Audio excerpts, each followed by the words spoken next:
political apparatus is none other than, of course, an individual who's joined with me on a number of occasions, Mr.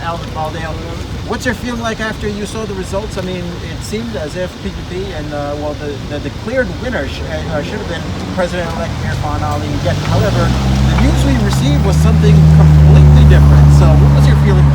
Well, my feeling is that it's a sad day for democracy, because then we have to wait and call on outside intervention to help us. When we are a sovereign country, we should be able to police ourselves. I'm very disappointed in the politicians back home. However, we have played our part over here in letting everyone know at the highest levels of American government that the statement of polls have not yet been tabulated. They need to be, and whosoever wins, the democratic process must be followed. And you're right, whosoever takes government, like very President Granger or Irfan Ali was deprived of his democratic seat, that is wrong. Because even America, who sets the standards for democracy, in India, people have to come out and say, I'm sorry, we've lost, we can see defeat, power to the people have spoken, and honor that. And as you know, Imran is a very learned man himself, that has to be observed. And I cannot wait until that is done. Now they're going to court, they're having rallies like these, there's tension all over, people are looking at that. We are looking small in the eyes of the community, we are looking desperate, we're brothers and sisters, and whilst we fight for crumbs, the oil companies are laughing, because they're gonna continue to milk the sweet in Guyana, and the people whose birthright it is, who live very there, will not benefit from this discovery of oil that will lift Guyana, that will lift our brothers and sisters and unite. We're fighting over crumbs.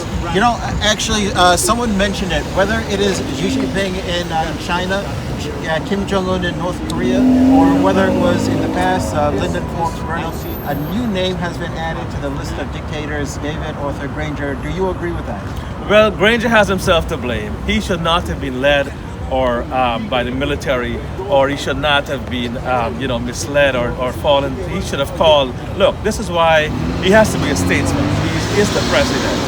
He should concede if he is lost. He should not be making these excuses. He should not be sanctioning illegal things of stealing the ballots and stealing the ballots and so forth. They all bear shame and disgrace because they can't join that list, because they have to now say, let us have a fair count, let us have a complete count, let us open up the statement of polls of 4, let us look at the statement of polls, don't let's look at spreadsheet and got these clerks ruling them around.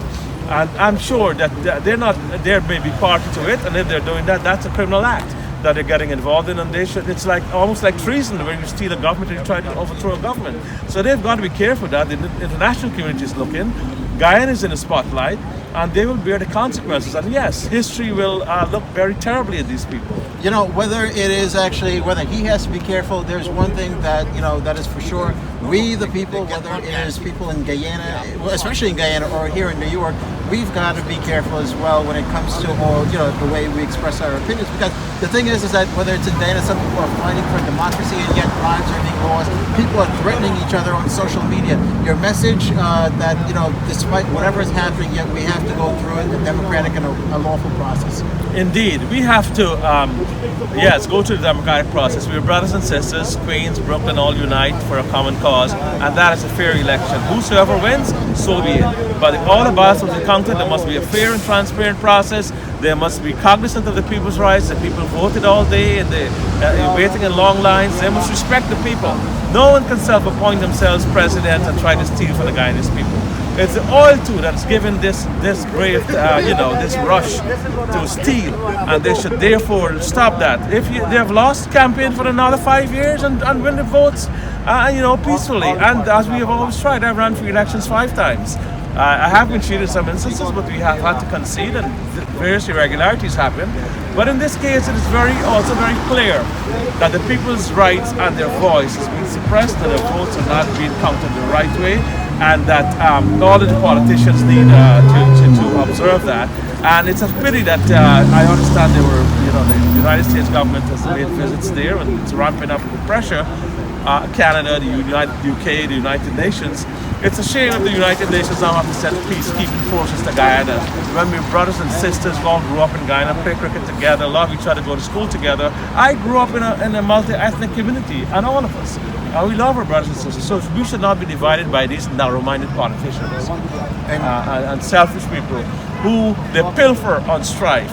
They thrive on division. Definitely. I want to say thank you so much, and thank you for sharing that message with us during your speech about reaching out to the Senate Minority Leader, Chuck Schumer, or everyone as well. If you want to do so, we only have a few seconds. Actually, give a final reminder to everyone to be sure to call their elected officials. We only have a few seconds left. Yeah, America's a sound of democracy. Make sure you call Chuck Schumer. Make sure you call Senator Gillibrand. Make sure you call also Baldeo. Baldeo is the head of the Foreign Affairs Committee, and he's the one who sent out that letter signed by Congressman Meeks and Yvette Clarke. So you've got to make the calls to your congressional representatives. Congress, this is a foreign affairs issue, and they will then continue to put the pressure on to ensuring that there's fair elections in Guyana. And all of this treachery and killings and people being killed, that is shame on the Guyana government and the police taking sides and killing people like animals in Guyana. That has got to stop. They must pay the price. They should be tried in the International Court of Justice and meet the full pressure of the law. We condemn these killings. We ask for democracy to be expedited now. All this Chief Justice stuff of hearing things on Saturday and Sunday, we need to get it done by Monday. Thank you so much. Thank you so much for these few moments. And I want to say thank you for always being an advocate for our people. Thank you too, Imran, for always being on your part too. You're an exemplary leader in the community. Thank you. Thank you, sir.